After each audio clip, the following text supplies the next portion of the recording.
It's August 31st, a day that will forever be known as National Pull-Out Day. We are officially out of Afghanistan, folks. I'm Rod Rodriguez. This is The Back Brief. Well, we are now out of the forever war that lasted, about 20 years. And I, for one, am confused, heartbroken, angry, and frustrated by the whole damn thing. I'm confused about how Americans have taken this whole, debacle. And I have to say that I found myself falling into this idea that we could still win this thing, right? That not all was lost. Maybe a plucky young hero would appear out of nowhere with the right idea that would inspire some brilliant scientist to go back in time and fix this whole thing. Bring everyone back. Win the war. And that by this time next week, Afghans would be chanting USA, USA, USA, while Bruce Springsteen and The Weeknd sing the Afghan national anthem to the tune of America the Beautiful. And man, we could do it. We could do it. Just put us back in, coach. Just put us back in. Give me one more play. 20 years? Just give me 20 years and 1 week. We were so close, right? They were ready. They just needed a little more time to learn how to recognize their own country and to fight for it. To hell with the extremist ideology. They just needed 1 more week to accept Walmart, apple pie, and baseball. 1 more week, and Afghan women would become Afghan Karens, and they too could ask for the manager. 1 more week, boss. 1 more week. But here's the reality of the situation, okay? There was no winning this. We didn't even know what we were supposed to be doing. Let's go back to September 11th, 2001. We found out that there's these Al-Qaeda training camps in Afghanistan, right? Run by these Taliban people, and they were responsible for September 11th for these attacks. And we decided we're going to go remove these camps via airstrikes. Then we launched a ground campaign to further hunt out these Al-Qaeda guys. And now we're looking for Osama bin Laden. Surprise, he's in Pakistan. No invasion for Pakistan, though. That's not okay. That's off limits. But that's it. There was never, hey, this place looks ripe for Western democracy. Let's try it. 20 years of moving the goalpost. 20 years of this year, we're going to finish it, boys. This is the year. The big surge. We're going to finish it. We're going to end it. Whatever the hell that meant. Nobody knew what that meant. We still don't. We're still arguing about what were we doing. We went to war in Afghanistan with no clear end in sight. We went to war in Iraq over weapons of mass destruction and yellow cake and chocolate cake and some other things. Now they're about to have a financial collapse. That whole country is about to burn in its own way, different, but the same in a lot of ways.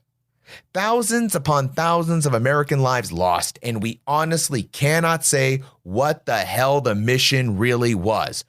When was it supposed to end? What was victory? Then we decide it's time to execute Operation Pull-Out. And we couldn't have been more frantic and haphazard if we had planned it. We treated the Taliban like an ex-wife we made up with for the kids' sake, knowing full well she's going to pack the kids into the minivan and drive them into a river the moment we turn our backs. Also, did anyone put it in their intel brief what the Taliban would have after we left? They're running around like it's Call of Duty double XP weekend, and they're unlocking all the cool gear that's been icing them for the last 20 years. You get gear, you get gear, you get gear. Look under your prayer mats. You all get a pumper dumpies. Yay. The embassy we gave up, according to people that I know that have been there, was a fortress. We had more people on the ground during the evacuation than we had during the invasion. But we had a clear mission for Operation Pull-Out. How is it that we had more priorities set for Operation Pull-Out than we did for in the entire 20 years of enduring freedom, of the Afghanistan war? How is that possible? We knew August 31st, we're out. What's the mission? Get everyone out. Can we get everyone out? We're going to try. But we couldn't get our stuff together. Well, there's reasons for that. Definitely reasons for that. ISIS-K. ISIS-K takes credit for killing 13 of our service members. 13. One of the deadliest attacks, period. And we treated it like, well, that was coming. The Taliban, our supposed partners, seem to just put their hands up like, I don't know, I guess, ISIS, maybe. Wow. Thanks, guys.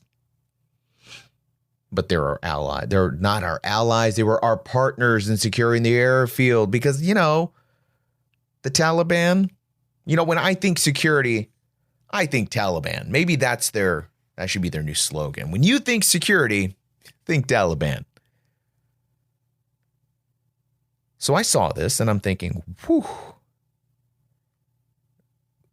we're going to do something about this now, right?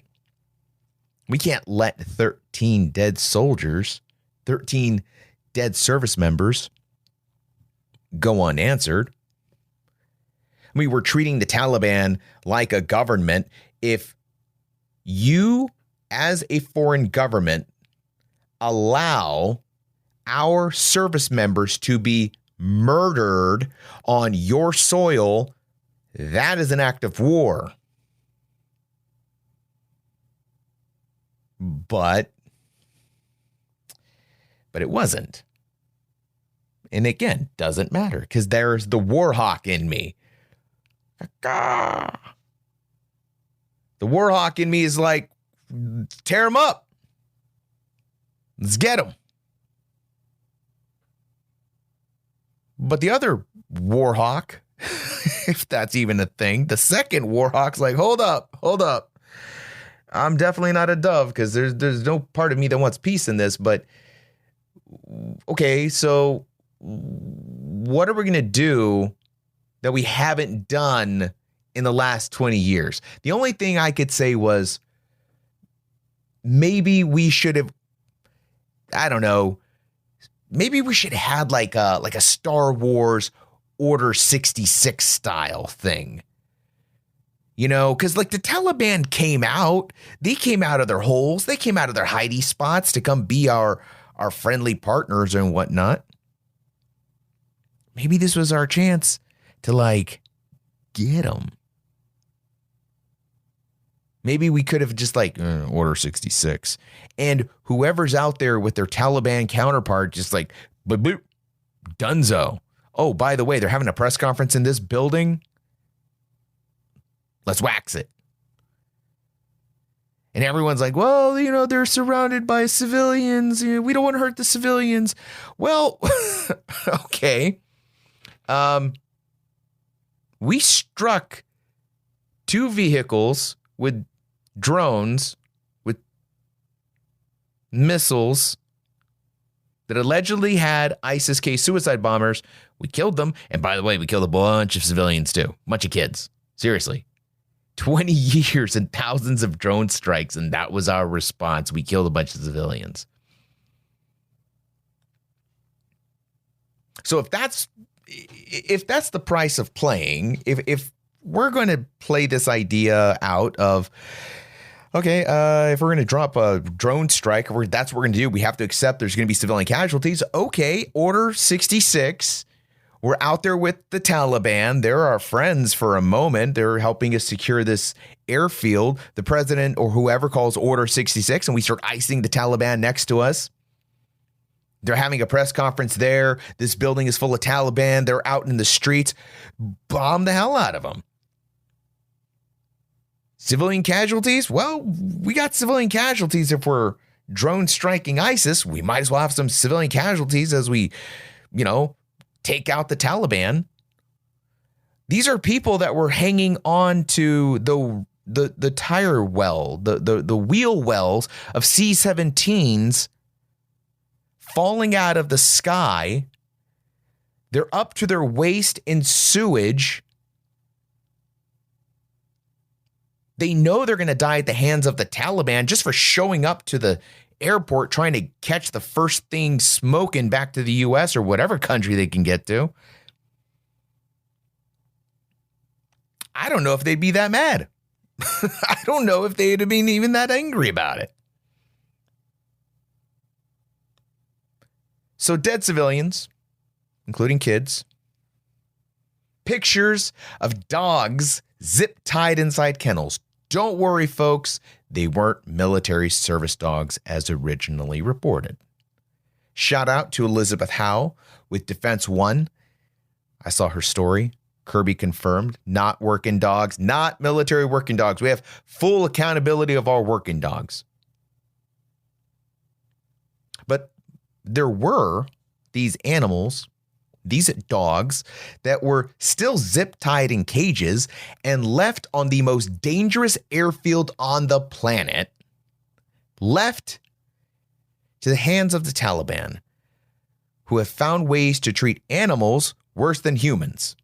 And they treat humans like crap, like literal feces, like literal crap. These are people, and I use the word loosely, for the Taliban. I love the Afghan people. I think the Afghan people had some real potential. They still have it, man. They still have it. But the Taliban treat everyone like garbage. Animals are on the lowest rung for any type of humanity. So there was all this outrage. We left our working dogs. How dare you? No dog left behind. Okay, I'm with it. I love dogs. I have dogs. I'm one of those people that will look at you weird if you refer to your pets as an it. I think you're a crazy person. I have dogs, and I refer to them as he's and she's. I don't think they're woke yet. So if they're jays and thems and theys, maybe, I don't know. Maybe I'm imposing my patriarchal view on my pets. But you know what? They're my pets, and I'll do as I please. But there was outrage over this. I was outraged over this. I was upset. How dare we leave these poor animals to the Taliban? But here's the thing, guys. Literally 2 weeks ago, the world was upset that military working dogs were getting seats on the evacuation planes. So which is it? That is the level of stupidity, the very spirit of why we won't win wars like this, because people that become voters are this dumb.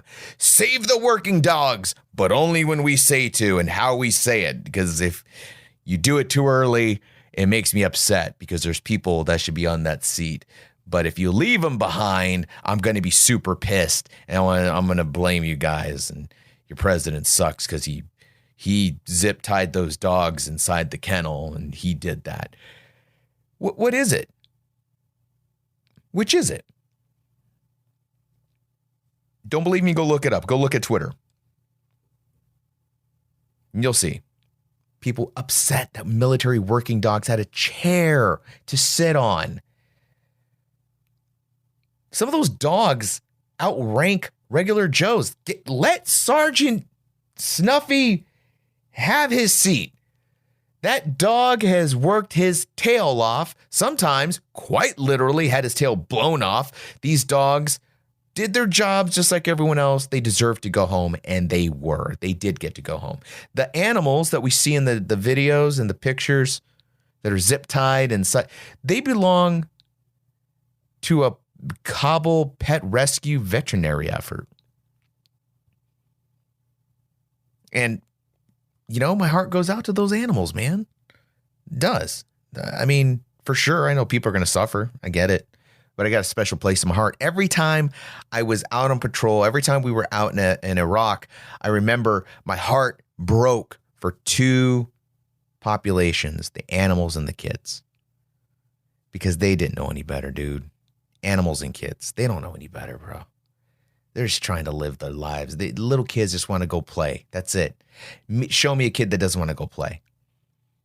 Every kid just wants to be happy, and they ain't got their hearts filled with hate yet. They just want to be little kids. Animals, same way, bro. Same way. Animals are they're pure-hearted. People screw them up, just like they screw up kids. So, I don't know. Shout out to those dogs, I guess. Finally, here are some leadership tips. Now, I am not addressing this to anyone in particular. I dare not agitate the UCMJ dragon. But these are my leadership tips for anyone who might be in command, in charge, a chief of a tribe, CEOs, whatever, okay? Don't blame the last guy who might have been in your position for the situation you inherited. Don't blame the last guy who had your job. It will always make you look weak and silly. You got a job to do. You're the man in the hot seat. The buck stops with you. Do your job. You literally were appointed, or maybe it's an office you ran for. It's a position that you wanted. So with that comes the responsibility of inheriting and eating whatever crap sandwich the last guy left on your table. That's part of the job. You knew this. Second, if you're having a serious discussion, let's say off the top of my head about dead service members or something like that, for sure, don't crack jokes or try to be witty. Not the place, amigo. A little situational awareness can go a long way. When you're talking about something serious like, again, not trying to upset anybody. This is just scenarios. Let's say, profits are dropping, or you got to fire a whole bunch of people, or people have died. Don't try and be funny when you're answering questions. It's not the time to be witty. It's not the time to show people that you too could have been a writer on Saturday Night Live. This is your chance to be serious and solemn and to project strength when everything else seems like it's falling apart. Leaders have to be the people that we look to and say, what are you going to do about this? You better make me feel right about it. Help me feel right about it. That's what they're supposed to do. They're, 'supposed to do. Supposed to lead. And finally, I don't care what time it is, what you're late for, if it's time to take the pills that keep you from transforming into a chupacabra. Do not look at your watch during, again, I don't know, random event generator says a ramp ceremony for the departed. If there is family of dead people and you are a leader, don't look at your watch. Chances are there are at least 5 people who have been hired to look at that watch for you.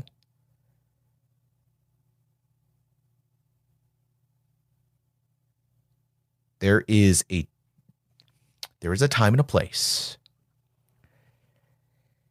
for everything. For cracking jokes, for blaming the last guy, for looking at your watch. Get smart about when those moments are, or hire the right people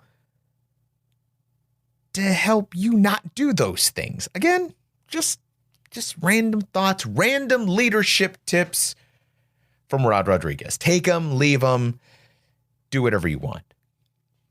We'll be right back. This week on CBS Eye on Veterans, we'll talk with one of the loudest, most powerful voices on Afghanistan in the veteran community. I mean, let's call a spade a spade. We are letting the Taliban now dictate the withdrawal. This is very different, and people should be held accountable. Operation Dynamo 2. It's a privately funded flight, a series of flights into different cities inside of Afghanistan to pick people up and pull them out. Ongoing as you and I are speaking right now. You know, if what we're developing now as veterans is kind of an underground railroad, Matt Zeller's like Harriet Tubman. All organized by veterans. The commitment was simple. No one left behind, even if this takes years. Matt started to call it the digital Dunkirk, right? Dunkirk was when they famously had to get so many people off the beach before they got annihilated. And that's what's happening now. That's the next phase of this operation, is Operation Welcome Home. From Digital Dunkirk to Operation Welcome Home. That's this week on CBS Eye on Veterans. Find it at connectingvets.com and everywhere you get podcasts. U.S. Marine Corps Lieutenant Colonel Stuart Scheller is making headlines as he performed career seppuku on video that's now been blasted across the social media space.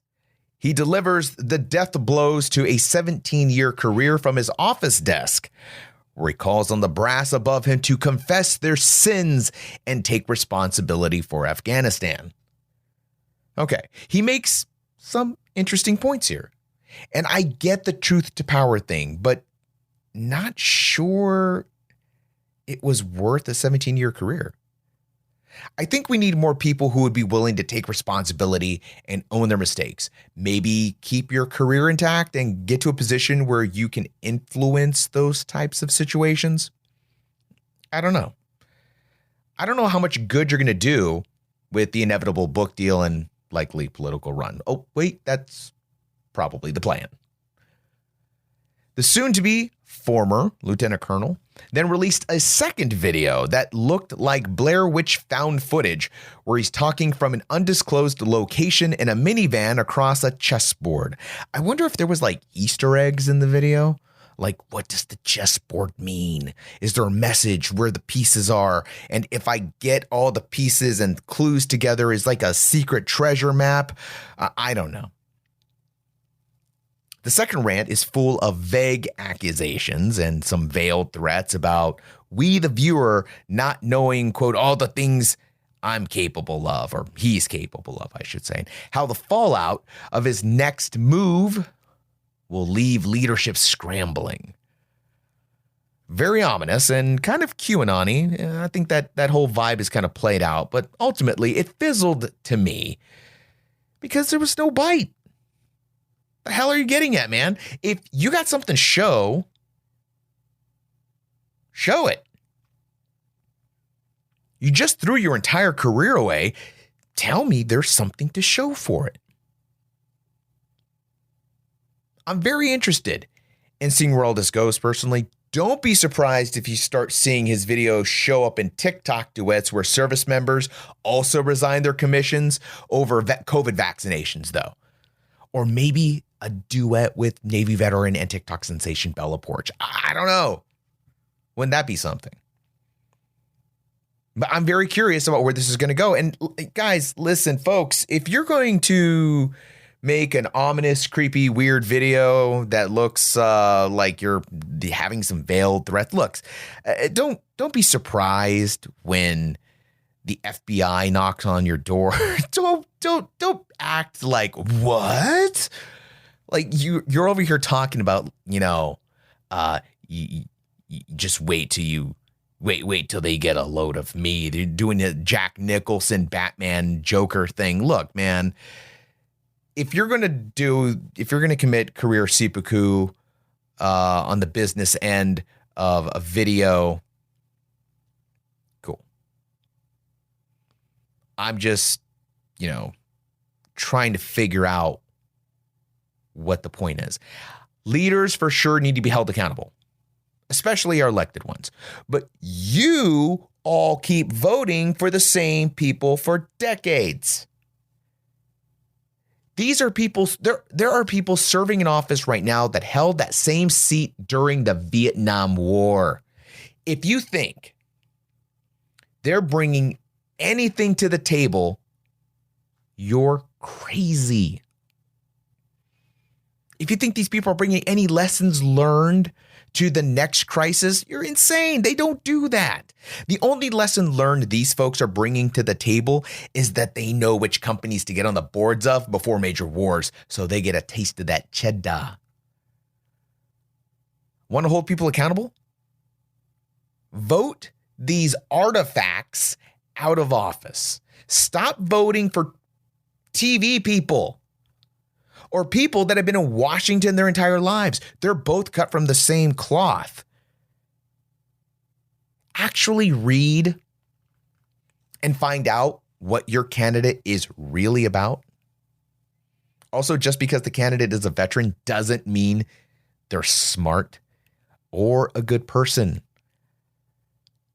It means they served their country. Admirable, yes, but governing a state or a country requires a lot more than just that alone. It definitely helps. But being a veteran doesn't mean that you've got it together. If you want to make a difference, make one. If you want to throw away your 17 years of a career through your iPhone, that's cool too. I'm just sad he didn't have a fun filter on like that lawyer who tried to remind the judge over a Zoom call that he wasn't a cat. I'm not a cat. I hope that with us gone, the bottom of this barrel stops falling out. It seems like every day something new happens that just makes my heart sink. And now we're dealing with American hostages because what were you doing in Afghanistan? I don't know what some of these Americans were doing in Afghanistan in the first place. I look, man, if you're going to go live in a war-torn country, I'm pretty sure there was some type of waiver you signed. I don't know. What are you doing there, folks? But now we have American hostages. Now we have a whole mountain of crap that we got to deal with.